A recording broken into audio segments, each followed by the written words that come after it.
Hello everyone. In the previous class we have discussed about programmable logic devices, that is PLDs, under which we have discussed programmable logic array, that is PLA, and programmable array logic, that is PAL. In today's class we will continue from that part. So the continuation of that one will be the complex programmable logic devices. In short, it is called as CPLD. So CPLD is also an integrated circuit, that is it's a IC. So as integrated circuit technology continues to improve, more and more gates can be placed on a single chip.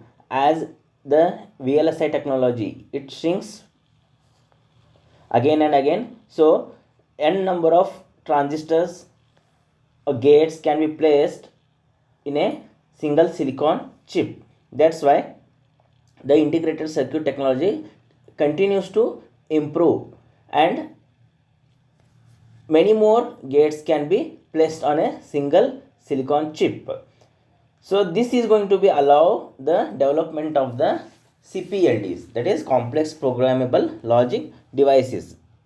So here in this device, instead of a single PAL or a PLA that we have discussed previously, on a chip there are many number of PALs or PLAs can be placed, which is nothing but a single CPLD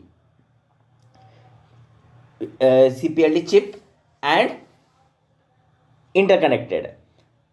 Along with this, the storage devices like flip-flops can also be included to improve the performance of the device on the same IC.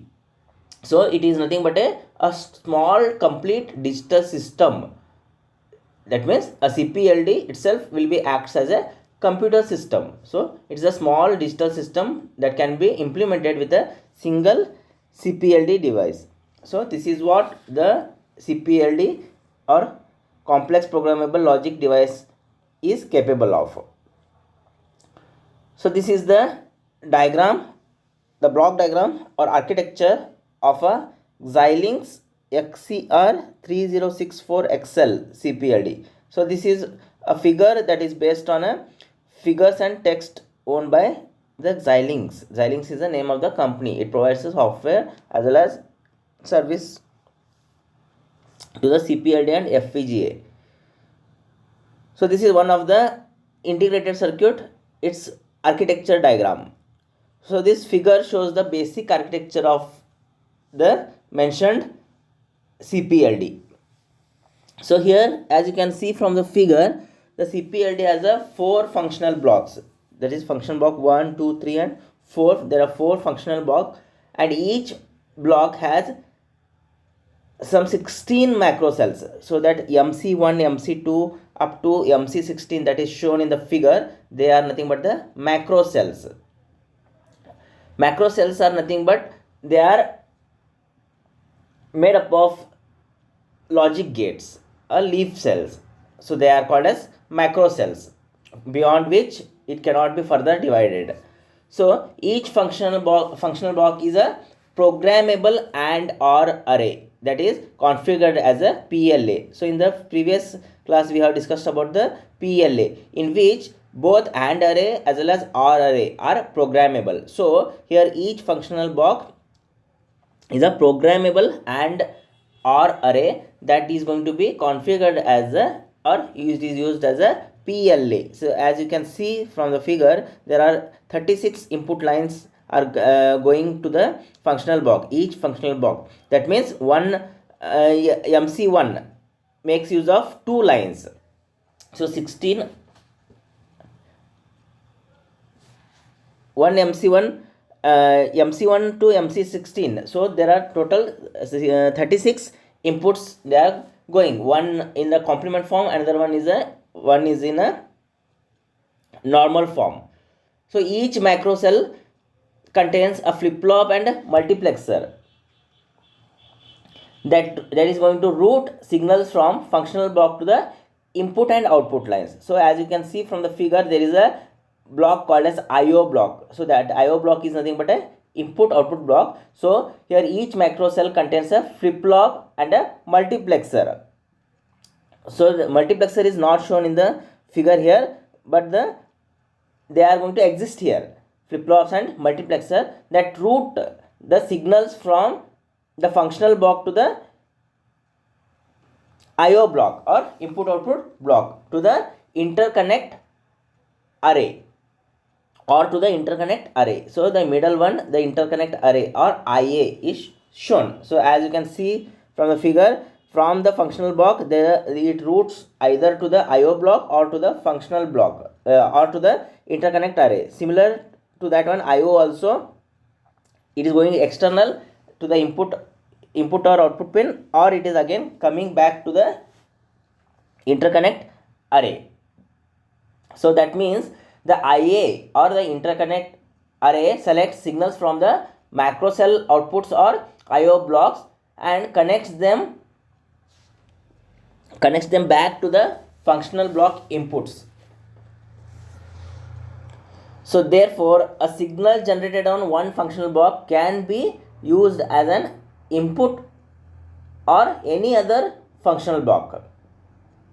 So the IO blocks provided here are nothing but an interface between the bidirectional input output pins. As you can see, the pins are bidirectional. It is going on the both the sides, input as well as output, bidirectional IO pins on the IC and the interior part of the Cpld. So the same thing is explained here. So this is a figure that shows the Cpld functional block and macro cell. So as we have said, there are 4 functional blocks. So it is the diagram, or it is the one functional block diagram. So the figure shows how a signal generated in a PLA and how it is routed to an input output pin through a macro cell. So any of the 36 input from the interconnect array or IA are their complements. So as you can see, the 36 inputs from the IA, one is in the normal form or is in the complement form, that can, so 36 input that can be connected to any input of the 48 AND gates. So there are 48 AND gates here. Each OR gate can accept up to 48 product term input from AND array. So as this is a PLA is a programmable AND array and programmable OR array. So 48 AND gates and 48 product terms from AND gate can be connected to the OR gate. So the macro cell logic in this diagram is a simplified version of the actual logic. The multiplexer, the first multiplexer MUX1, the 1 is written, that is nothing but it is a programmable select, or it is also called as a multiplexer. So that is also a programmed one. So that can be programmed to select OR gate input or its complement. Either it is going to select 0 or 1 using again program. So the MUX2 at the output of the macro cell can be programmed to select either the combinational output, that is G, the name given at the output of the multiplexer, that is G, combinational output G, or the flip flop output Q. So multiplexer 2 is going to, multiplexer 2 at the output of the macro cell can be programmed to select either the combinational output G or the flip flop output Q. This output goes to the interconnect array and the output cell. So the output cell includes a 3-state buffer, or it is also called as tri-state buffer. So I hope you know the function of the tri-state buffer. So it is used to drive the IO pin. when there are n number of inputs on a same pin, so they are used to drive those IO pins. The buffer enable input can be programmed from several sources. When the IO pin is used as an input, the buffer must be disabled here. So a part of PLA simplified macro cell and output cell is shown in this Cpld functional block. So one functional block consists of all this stuff. So the same thing is explained here in this slide.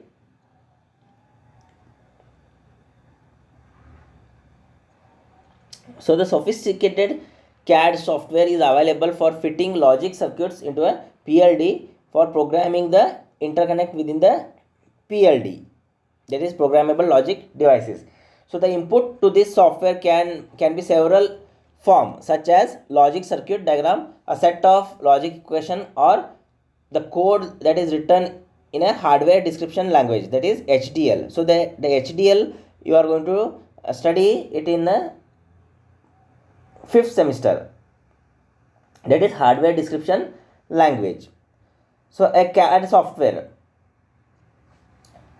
processes the input, determines the logic equations to be implemented. The CAD is nothing but a computer aided design. So computer aided design software, it is a software that processes the input and determine the logic equations that we are studying it in this subject.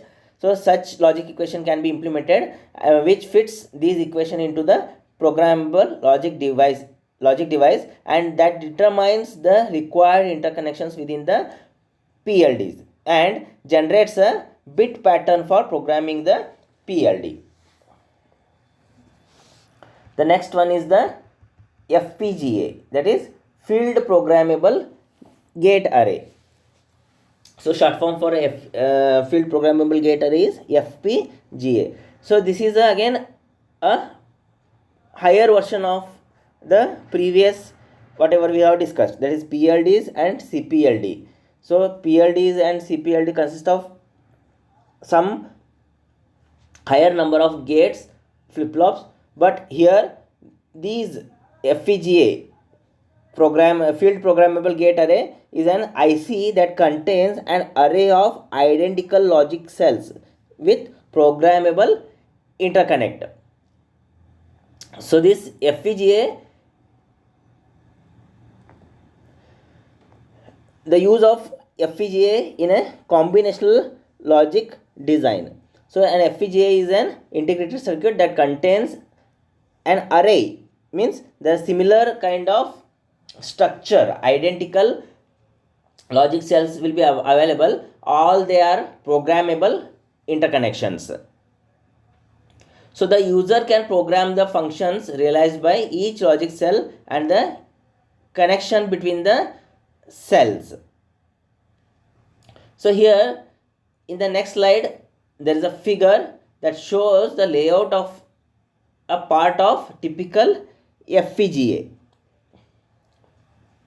In that, the interior of the FPGA consists of an array of logic cells, and that is called as configuration logic blocks. In short, it is CLBs.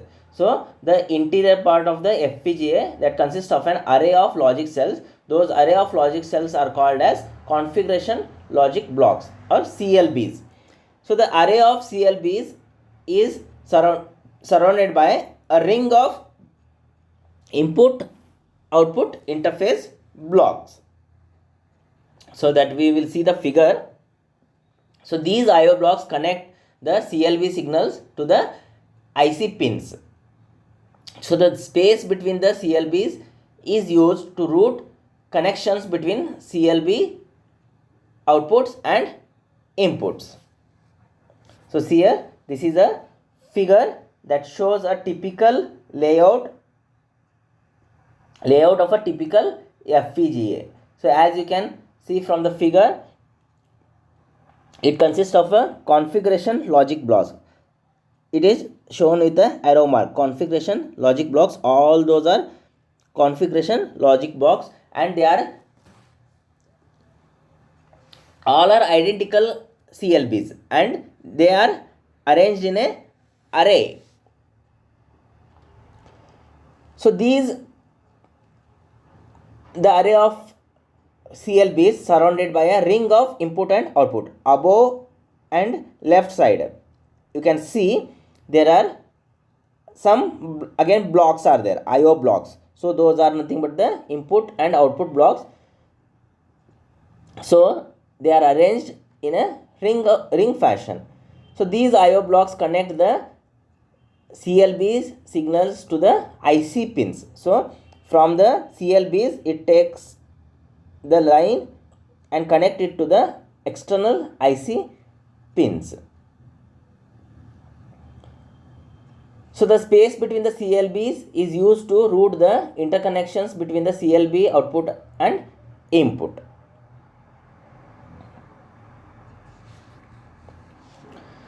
So this figure shows a simplified configuration logic block. So in the previous figure we have seen there are n number of configuration logic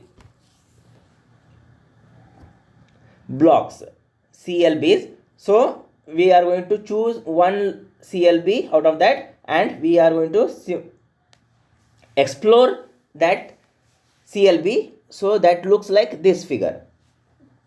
So figure shows a simplified version of a configuration logic block. This configuration logic block contains two function generators. As you can see from the figure, it consists of a function generator, two flip-flops, and there are n number of multiplexer for routing signals within the CLBs. Each function generator has 4 input and that can be implement any function of up to 4 variables. So here each function generator has a 4 inputs and can be used to implement any function of up to 4 variables.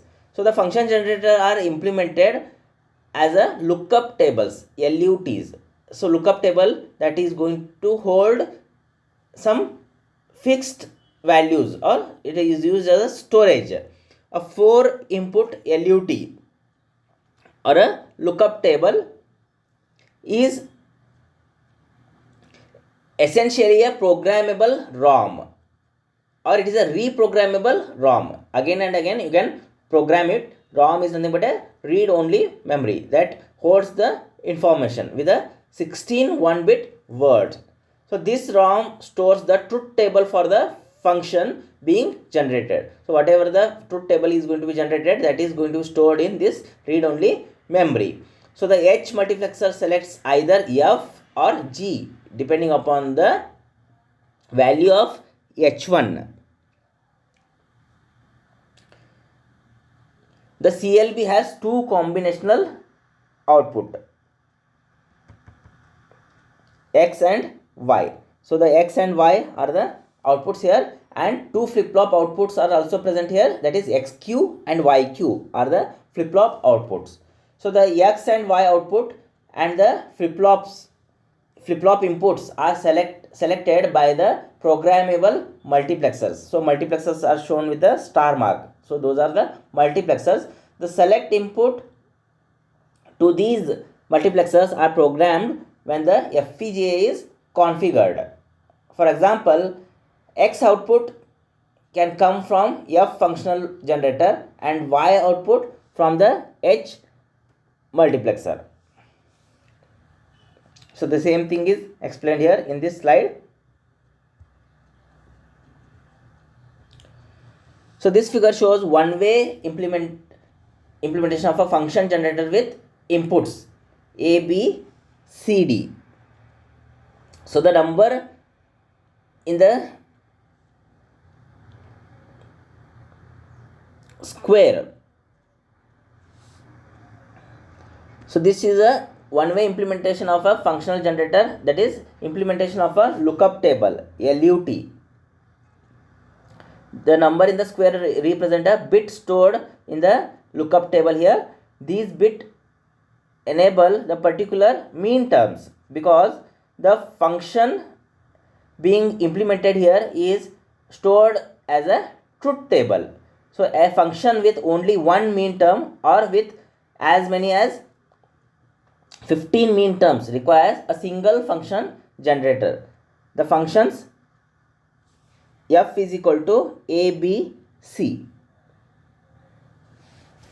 So the square bracket 0, 1 and 1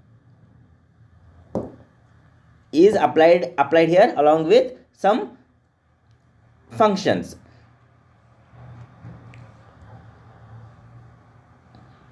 So the functions a, b, c and f is equal to a bar, b bar, c bar, d plus a bar, b bar, c, d plus a bar, b, c bar, d plus a bar, b, c, d bar plus a, b bar, c bar, d plus a, b bar, c, d bar plus a, b, c bar, d bar plus a, b, c, d. So each requires a single function generator here. So this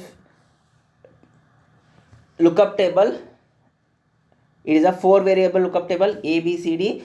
It ranges between 0, 0, 0, 0 to 1, 1, 1, 1. So f is a function, output function. So whichever the f is mentioned here, that is a bar, b bar, c bar, d, a bar, b bar, c, d, a bar, b, c bar, d plus a bar, b, c, d bar plus a, b bar, c bar, d plus a, b bar, c, d bar plus a, b, c bar, d bar plus a, b, c, d. Out of this, whichever is present here, all those function as 1, otherwise it is 0, and that is implemented in the diagram. So this is a implementation of a lookup table.